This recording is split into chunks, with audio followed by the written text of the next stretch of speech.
మీ ముందుకైతే ఒక అదిరిపోయే కత్తిని తీసుకురావడం జరిగింది. ఇది ఎలక్ట్రికల్ స్వాడ్ అనమాట. సో ఇది వచ్చేసి ప్లస్ గ్యాజెట్. సో ఇక ఇది ఓపెన్ చేసే ముందు ఇంకెవరైనా మన ఛానల్ సబ్స్క్రైబ్ చేయకపోతే ఇలాంటి వీడియోస్ వస్తూనే ఉంటే సబ్స్క్రైబ్ చేసుకోండి. ఇక మనకి దీంట్లో వచ్చేసి ఒక మాన్యువల్ అయితే ఉంది. సో ఛార్జింగ్ సంబంధించిన మాన్యువల్. సో దీన్ని మడిచి పక్కన పెడదాం. ఇంకా దీంట్లో ఏమున్నాయంటే ఓపెన్ చేస్తే ఇక్కడ మనకు ఒక వాటర్ అయితే వచ్చిందనమాట. సో ఇది ఎలా యూస్ చేయాలో తర్వాత చెప్తాను. అండ్ కేబుల్ ఒకటి అండ్ అలాగే ఇంకొక చిన్న పొడు లాంటిది అయితే వచ్చింది. సో ఇవి తర్వాత ఎలా యూస్ చేయాలో చెప్తాను. ఇక మనకి దీంట్లో ఛార్జింగ్ పోర్ట్ అయితే ఇక్కడ ఒకటి ఉంది. సో అండ్ అలాగే ఇంకొకటి కటర్నాక్ అయితే ఉందన్నమాట. సో అండ్ నెక్స్ట్ ఇంకా దీన్ని ఒకసారి ఆన్ చేసి చూద్దాము. సో ఇక్కడైతే ఆనింగ్ బటన్ అయితే ఉంది. సో ఆన్ చేసినట్టయితే సౌండ్ అయితే అద్దరిపోయింది. సో ఇక దీన్ని బయటికి లాగేద్దామా.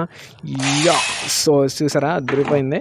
సో టచ్ చేస్తుంటే సౌండ్ అయితే భలే వస్తుంది అనమాట. సో చాలా బాగుంది. సో ఓకే బాగుంది. సో ఇక ఇది లాంగ్ ప్రెస్ పట్టుకుంటే లైటింగ్ కూడా చేంజ్ అవుతుంది. సో చాలా బాగుంది. ఇక మనకి దీంట్లో ఇందాక వాటర్ ఎందుకు ఇచ్చారో చెప్తున్నాను కదా. సో దాన్ని అయితే ఇక్కడ పోసి సో వీడియో స్పీడ్ చేయాల్సి వచ్చింది. సో దాంతో ఎక్కువ అయిపోతుంది కాబట్టి సో ఇలా పోస్తే మనకి ఇలా లైటింగ్ ఎఫెక్ట్ అయితే వస్తుంది అనమాట. సో స్మోక్తో సో అదిరిపోతుంది. సో అండ్ నెక్స్ట్ ఇంకా ఇందాక ఇంకోటి చూపించాను కదా పిరకల్స్ లాంటివి. సో వాటిని వచ్చేసి ఇందులో పెట్టిన తర్వాత సో మనకు ఒక ఫైర్ లాంటి ఎఫెక్ట్ అయితే వస్తుంది అనమాట. సో అదైతే ఇందులో ఫిల్ చేయాలి.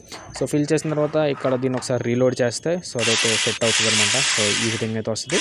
మనం కటనాన్ని పెట్టి అందులో లాగినప్పుడు ఆ ఎఫెక్ట్ అయితే వస్తుంది అనమాట. సో ఇది తప్పకుండా ట్రై చేయండి. సో దీని లింక్ అయితే కామెంట్లో ఉంటుంది. జస్ట్ 1500 మాత్రమే.